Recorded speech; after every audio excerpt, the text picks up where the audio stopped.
Oi, o audiobook vai começar. Se você quiser nos ajudar neste projeto, por favor, entre em apoia.se/Carlos Eduardo Valente. A partir de R$5 você pode nos ajudar a trazer um conteúdo de mais qualidade para você.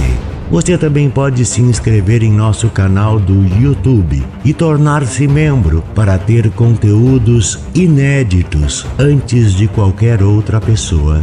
Espero que gostem do que vão ouvir. Um grande abraço a todos.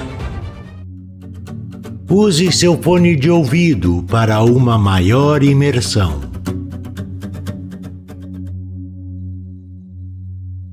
Os dragões não conhecem o paraíso. De Caio Fernando Abreu. Tenho um dragão que mora comigo. Não, isso não é verdade. Não tenho nenhum dragão. E ainda que tivesse, ele não moraria comigo nem com ninguém. Para os dragões, nada mais inconcebível que dividir seu espaço, seja com outro dragão, seja com uma pessoa banal feito eu, ou invulgar como imagino que os outros devam ser. Eles são solitários, os dragões. Quase tão solitários quanto eu me encontrei sozinho neste apartamento depois de sua partida. Digo quase sempre porque, durante aquele tempo em que ele esteve comigo, alimentei a ilusão de que meu isolamento para sempre tinha acabado. E digo ilusão porque outro dia, numa dessas manhãs áridas da ausência dele, felizmente cada vez menos frequentes, a aridez, não a ausência, pensei assim: os homens precisam da ilusão do amor da mesma forma como precisam da ilusão de Deus. Da ilusão do amor para não se afundarem no poço horrível da solidão absoluta. Da ilusão de Deus para não se perderem no caos da desordem sem nexo. Isso me pareceu grandiloquente e sábio, como uma ideia que não fosse minha. Tão estúpidos costumam ser meus pensamentos. E tomei nota rapidamente no guardanapo do bar onde estava. Escrevi mais alguma coisa também que ficou manchada pelo café. Até hoje não consigo decifrá-la. Ou tenho medo da minha, felizmente indecifrável, lucidez daquele dia. Estou me confundindo, estou me dispersando. O guardanapo, a frase, a mancha, o medo, isso deve vir mais tarde. Todas essas coisas de que falo agora, as particularidades dos dragões, a banalidade das pessoas como eu, só descobri depois, aos poucos, na ausência dele, enquanto tentava compreendê-lo. Cada vez menos para que a minha compreensão fosse sedutora a ponto de convencê-lo a voltar, e cada vez mais para que essa compreensão ajudasse a mim mesmo a... não sei dizer. Quando penso desse jeito, enumero proposições como a ser uma pessoa menos banal, a ser mais forte, mais seguro, mais sereno, mais feliz, a navegar com um mínimo de dor. Essas coisas todas que decidimos fazer ou nos tornar quando algo que supunhamos grande acaba, e não há nada a ser feito a não ser continuar vivendo. Então que seja doce. Repito todas as manhãs ao abrir as janelas para deixar entrar o sol ou o cinza dos dias. Bem assim, que seja doce. Quando há sol e esse sol bate na minha cara amassada do sono ou da insônia, contemplando as partículas de poeira soltas no ar, feito um pequeno universo, repito 7 vezes para dar sorte. Que seja doce, que seja doce, que seja doce e assim por diante. Mas se alguém me perguntasse o que deverá ser doce, talvez não saiba responder. Tudo é tão vago como se fosse nada. Ninguém perguntará alguma coisa, penso. Depois continuo a contar para mim mesmo como se fosse ao mesmo tempo o velho que conta e a criança que escuta sentada no colo de mim. Foi essa a imagem que me veio hoje pela manhã quando, ao abrir a janela, decidi que não suportaria passar mais um dia sem contar essa história de dragões. Consegui evitá-la até o meio da tarde. Dói um pouco. Não mais uma ferida recente, apenas um pequeno espinho de rosa, coisa assim, que você tenta arrancar da palma da mão com a ponta de uma agulha. Mas se você consegue extirpá-lo, o pequeno espinho pode deixar de ser uma pequena dor para transformar-se numa grande chaga. Assim, agora estou aqui, ponta fina de agulha equilibrada entre os dedos da mão direita, pairando sobre a palma aberta da mão esquerda.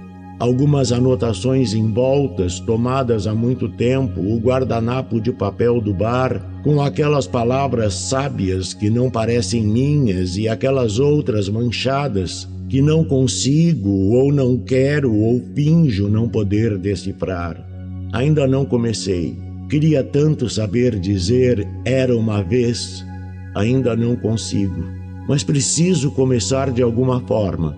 E esta, enfim, sem começar propriamente, assim confuso, disperso, monocórdio, me parece um jeito tão bom ou mau quanto qualquer outro de começar uma história, principalmente se for uma história de dragões. Gosto de dizer que tenho um dragão que mora comigo, embora não seja verdade. Como eu dizia, um dragão jamais pertence e nem mora com alguém. Seja uma pessoa banal igual a mim, seja unicórnio, salamandra, árpia, elfo, amadríade, sereia ou ogro. Duvido que um dragão conviva melhor com esses seres mitológicos, mais semelhantes à natureza dele do que com um ser humano. Não que sejam insociáveis. Pelo contrário, às vezes um dragão sabe ser gentil e submisso como uma gueixa. Apenas eles não dividem seus hábitos. Ninguém é capaz de compreender um dragão. Eles jamais revelam o que sentem. Quem poderia compreender, por exemplo, que logo ao despertar, e isso pode acontecer em qualquer horário, às 3 da tarde ou às 11 da noite, já que o dia e a noite deles acontecem para dentro, mas é mais previsível entre 7 e 9 da manhã, pois essa é a hora dos dragões. Sempre batem a cauda 3 vezes, como se estivessem furiosos, soltando fogo pelas ventas e carbonizando qualquer coisa próxima num raio de mais de 5 metros. Hoje pondero. Talvez essa seja a sua maneira desajeitada de dizer, como costumo dizer agora ao despertar, que seja doce. Mas no tempo em que vivia comigo, eu tentava, digamos, adaptá-lo às circunstâncias. Dizia: por favor, tente compreender, querido. Os vizinhos banais do andar de baixo já reclamaram da sua cauda batendo no chão ontem às 4 da madrugada. O bebê acordou, disseram. Não deixou ninguém mais dormir. Além disso, quando você desperta na sala, as plantas ficam todas queimadas pelo seu fogo. E quando você desperta no quarto, aquela pilha de livros vira cinza na minha cabeceira. Ele não prometia corrigir-se. E eu sei muito bem como tudo isso parece ridículo. Um dragão nunca acha que está errado. Na verdade, jamais está. Tudo o que faz, o que pode parecer perigoso, excêntrico ou, no mínimo, mal educado para um humano igual a mim, é apenas parte dessa estranha natureza dos dragões. Na manhã, ir à tarde ou na noite seguinte, quando ele despertasse outra vez, novamente os vizinhos reclamariam e as prímulas amarelas e as begônias roxas e verdes e Kafka, Salinger, Pessoa, Clarice e Borges a cada dia ficariam mais esturricados. Até que naquele apartamento restássemos eu e ele entre as cinzas. Cinzas são como seda para um dragão, nunca para um humano, porque a nós lembram destruição e morte, não prazer. Eles trafegam impunes, deliciados, no limiar entre essa zona oculta e a mais mundana. O que não podemos compreender ou pelo menos aceitar. Além de tudo, eu não o via. Os dragões são invisíveis, você sabe. Sabe? Eu não sabia. Isso é tão lento, tão delicado de contar. Você ainda tem paciência? Certo. Muito lógico você querer saber como, afinal, eu tinha tanta certeza da existência dele, se afirmo que não o via. Caso você dissesse isso, ele riria. Se, como os homens e as hienas, os dragões tivessem o dom ambíguo do riso. Você o acharia talvez irônico, mas ele estaria impassível quando perguntasse assim.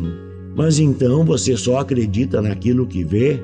Se você dissesse sim, ele falaria em unicórnios, salamandras, árpias, hamadríades, sereias e ogros.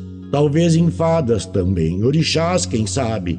Ou átomos, buracos negros, anãs brancas, quasares e protozoários. E diria com aquele ar levemente pedante: quem só acredita no visível tem um mundo muito pequeno. Os dragões não cabem nesses pequenos mundos de paredes invioláveis para o que não é visível.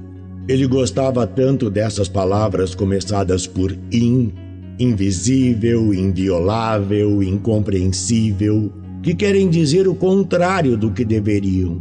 Ele próprio era inteiro o oposto do que deveria ser.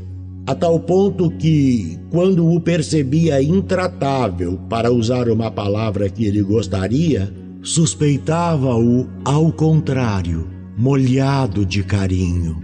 Pensava às vezes em tratá-lo dessa forma, pelo avesso, para que fôssemos mais felizes juntos, mas nunca me atrevi. E agora que se foi, é tarde demais para tentar requintadas harmonias. Ele cheirava a hortelã, a alecrim. Eu acreditava na sua existência por este cheiro verde de ervas esmagadas dentro das duas palmas das mãos. Havia outros sinais, outros augúrios, mas quero me deter um pouco nestes, nos cheiros, antes de continuar. Não acredite se alguém, mesmo alguém que não tenha um mundo pequeno, disser que os dragões cheiram a cavalos depois de uma corrida ou a cachorros das ruas depois da chuva, a quartos fechados, mofo, frutas podres, peixe morto e maresia. Nunca foi esse o cheiro dos dragões. A hortelã e alecrim eles cheiram. Quando chegava, o apartamento inteiro ficava impregnado desse perfume. Até os vizinhos, aqueles do andar de baixo, perguntavam se eu andava usando incenso ou defumação. Bem, a mulher perguntava. Ela tinha uns olhos azuis inocentes. O marido não dizia nada, sequer me cumprimentava. Acho que pensava que era uma dessas ervas de índio que as pessoas costumam fumar quando moram em apartamentos, ouvindo música muito alto. A mulher dizia que o bebê dormia melhor quando esse cheiro começava a descer pelas escadas, mais forte de tardezinha, e que o bebê sorria, parecendo sonhar. Sem dizer nada, eu sabia que o bebê devia sonhar com dragões, unicórnios ou salamandras. Esse era um jeito do seu mundo ir se tornando aos poucos mais largo. Mas os bebês costumam esquecer dessas coisas quando deixam de ser bebês, embora possuam a estranha facilidade de ver dragões, coisa que só os mundos muito largos conseguem. Eu aprendi o jeito de perceber quando o dragão estava a meu lado. Certa vez descemos juntos pelo elevador com aquela mulher de olhos azuis inocentes e seu bebê, que também tinha olhos azuis inocentes. O bebê olhou o tempo todo para mim. Depois estendeu as mãos para o meu lado esquerdo, onde estava o dragão. Os dragões param sempre do lado esquerdo das pessoas para conversar direto com o coração. O ar ao meu lado ficou leve, de uma coloração vagamente púrpura, sinal que ele estava feliz. Ele, o dragão, e também o bebê, e eu e a mulher, e a japonesa que subiu no 6º andar, e um rapaz de barba no 3º. Sorríamos suaves, meio tolos, descendo juntos pelo elevador numa tarde que lembro de abril. Esse é o mês dos dragões, dentro daquele clima de eternidade fluida que apenas os dragões, mas só às vezes, sabem transmitir. Por situações como essa eu o amava. E o amo ainda, quem sabe mesmo agora, quem sabe mesmo sem saber direito o significado exato dessa palavra seca, amor. Se não o tempo todo, pelo menos quando lembro dos momentos assim, infelizmente raros. A aspereza e o avesso parecem ser mais constantes na natureza dos dragões do que a leveza e o direito. Mas queria falar antes do cheiro. Havia outros sinais, já disse, vagos todos eles. Nos dias que antecediam a sua chegada, eu acordava no meio da noite, o coração disparado. As palmas das mãos suavam frio. Sem saber por que, nas manhãs seguintes, compulsivamente eu começava a comprar flores, limpar a casa, ir ao supermercado e à feira para encher o apartamento de rosas e palmas e morangos, daqueles bem gordos, e cachos de uvas reluzentes e berinjelas luzidias. Os dragões, descobri depois, adoram contemplar berinjelas, que eu mesmo não conseguia comer. Arrumava em pratos pelos cantos com flores e velas e fitas para que o espaço ficasse mais bonito. Como uma fome. Me dava, mas uma fome de ver, não de comer. Sentava na sala toda arrumada, tapete escovado, cortinas lavadas, cestas de frutas, vasos de flores. Acendia um cigarro e ficava mastigando com os olhos a beleza das coisas limpas, ordenadas, sem conseguir comer nada com a boca, faminto de ver. À medida que a casa ficava mais bonita, eu me tornava cada vez mais feio, mais magro, olheiras fundas, faces encovadas, porque não conseguia dormir nem comer à espera dele. Agora vou ser feliz, pensava o tempo todo, numa certeza histérica, até que aquele cheiro de alecrim, de hortelã começasse a ficar mais forte, para então, um dia, escorregar que nem brisa por baixo da porta e se instalar devagarinho no corredor de entrada, no sofá da sala, no banheiro, na minha cama. Ele tinha chegado. Esses ritmos só descobri aos poucos. Mesmo o cheiro de hortelã e alecrim, descobri que era exatamente este quando encontrei certas ervas numa barraca de feira. Meu coração disparou. Imaginei que ele estivesse por perto. Fui seguindo o cheiro até me curvar sobre o tabuleiro para perceber. Eram 2 maços verdes. A hortelã de folhinhas miúdas, o alecrim de hastes compridas com folhas que pareciam espinhos, mas não feriam.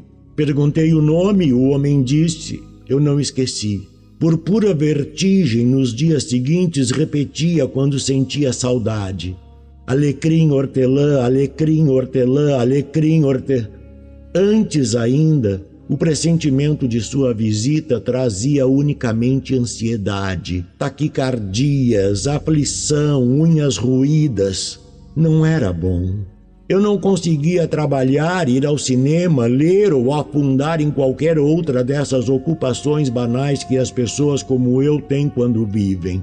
Só conseguia pensar em coisas bonitas para casa e em ficar bonito eu mesmo para encontrá-lo. A ansiedade era tanta que eu enfeiava à medida que os dias passavam. E quando enfim ele chegava, eu nunca tinha estado tão feio. Os dragões não perdoam a feiura. Menos ainda a daqueles que honram com sua rara visita. Depois que ele vinha, o bonito da casa contrastando com o feio do meu corpo, tudo aos poucos começava a desabar. Feito dor, não alegria. Agora vou ser feliz, eu repetia. Agora. E forçava os olhos pelos cantos para ver se encontrava pelo menos o reflexo de suas escamas de prata esverdeadas, luz fugidia. A ponta inceta de sua cauda pela fresta de alguma porta ou a fumaça de suas narinas, cujas cores mudavam conforme seu humor, que era quase sempre mau, e a fumaça negra. Naqueles dias enlouquecia cada vez mais, querendo agora já urgente ser feliz. Percebendo minha ânsia, ele tornava-se cada vez mais remoto, ausentava-se, retirava-se, fingia partir, rarefazia seu cheiro de ervas até que não passasse de uma suspeita verde no ar. Eu respirava mais fundo, perdia o fôlego no esforço de percebê-lo dia após dia, enquanto flores e frutas apodreciam nos vasos, nos cestos, nos cantos. Aquelas mosquinhas negras miúdas esvoaçavam em volta delas, agourentas. Tudo apodrecia mais e mais sem que eu percebesse, doido do impossível que era tê-lo. Atento somente à minha dor, que apodrecia também, cheirava mal. Então algum dos vizinhos batia a porta para saber se eu tinha morrido. E sim, eu queria dizer, estou apodrecendo lentamente, cheirando mal como as pessoas banais, ou não cheiram quando morrem, à espera de uma felicidade que não chega nunca. Eles não compreenderiam, ninguém compreenderia. Eu não compreendia naqueles dias, você compreende? Os dragões, já disse, não suportam a feiura. Ele partia quando aquele cheiro de frutas e flores e, pior que tudo, de emoções apodrecidas, tornava-se insuportável. Igual e confundido ao cheiro da minha felicidade que desta e mais uma vez ele não trouxera. Dormindo ou acordado, eu recebia sua partida com um súbito soco no peito. Então olhava para cima, para os lados, à procura de Deus ou qualquer coisa assim. Hamadríades, arcanjos, nuvens radioativas, demônios que fossem. Nunca os via. Nunca via nada além das paredes de repente tão vazias sem ele. Só quem já teve um dragão em casa pode saber como essa casa parece deserta depois que ele parte. Dunas, geleiras, estepes. Nunca mais reflexos esverdeados pelos cantos, nem perfume de ervas pelo ar. Nunca mais fumaças coloridas ou formas como serpentes espreitando pelas frestas de portas entreabertas. Mais triste. Nunca mais nenhuma vontade de ser feliz dentro da gente, mesmo que essa felicidade nos deixe com o coração disparado, mãos úmidas, olhos brilhantes e aquela fome incapaz de engolir qualquer coisa, a não ser o belo, que é de ver, não de mastigar, e por isso mesmo também uma forma de desconforto.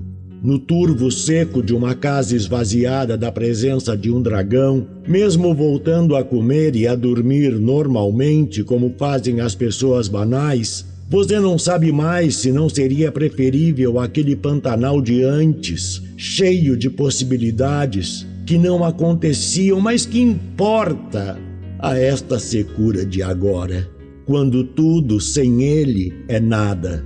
Hoje acho que sei. Um dragão vem e parte para que seu mundo cresça? Pergunto, porque não estou certo.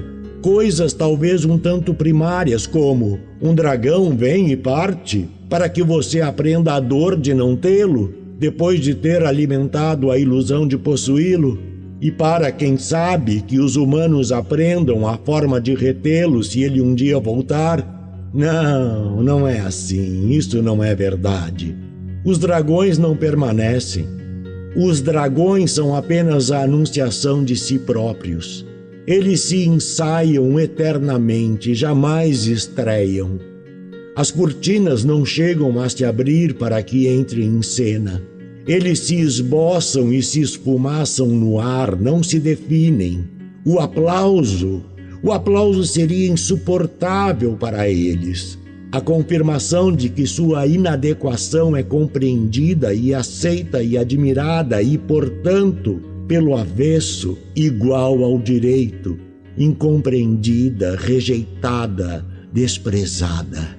Os dragões não querem ser aceitos. Eles fogem do paraíso, este paraíso que nós, as pessoas banais, inventamos, como eu inventava uma beleza de artifícios para esperá-lo e prendê-lo para sempre junto a mim. Os dragões não conhecem o paraíso onde tudo acontece perfeito e nada dói nem cintila ou ofega numa eterna monotonia de pacífica falsidade.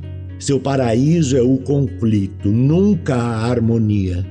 Quando volto a pensar nele nessas noites em que dei para me debruçar à janela procurando luzes móveis pelo céu, gosto de imaginá-lo voando com suas grandes asas douradas, solto no espaço em direção a todos os lugares que é lugar nenhum.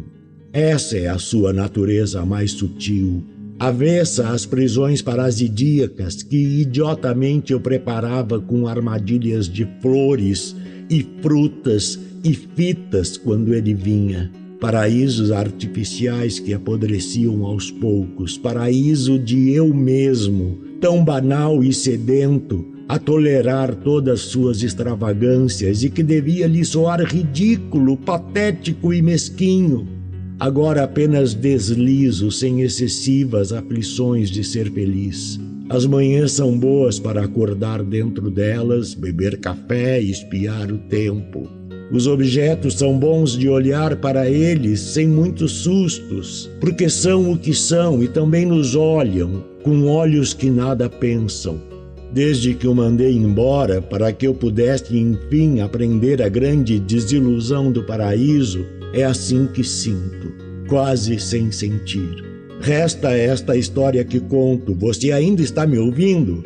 Anotações soltas sobre a mesa, cinzeiros cheios, copos vazios e este guardanapo de papel onde anotei frases aparentemente sábias sobre o amor e Deus, com uma frase que tenho medo de decifrar e talvez, afinal, diga apenas qualquer coisa simples feito: nada disso existe. E este nada incluiria o amor e Deus e também os dragões e todo o resto, visível ou invisível. Nada disso existe. Então quase vomito e choro e sangro quando penso assim. Mas respiro fundo, esfrego as palmas das mãos, gero energia em mim. Para manter-me vivo, saio à procura de ilusões como o cheiro das ervas ou os reflexos esverdeados de escamas pelo apartamento, e ao encontrá-los mesmo apenas na mente, tornar-me então outra vez capaz de afirmar, como num vício inofensivo: tenho um dragão que mora comigo. E desse jeito começar uma nova história que, desta vez sim, seria totalmente verdadeira, mesmo sendo completamente mentira. Fico cansado do amor que sinto e num enorme esforço que aos poucos se transforma numa espécie de modesta alegria. Tarde da noite, sozinho neste apartamento no meio de uma cidade escassa de dragões, repito e repito este meu confuso aprendizado para a criança eu mesmo, sentada aflita e com frio nos joelhos do sereno velho eu mesmo. Dorme, só existe o sonho. Dorme, meu filho, que seja doce. Não, isso também não é verdade.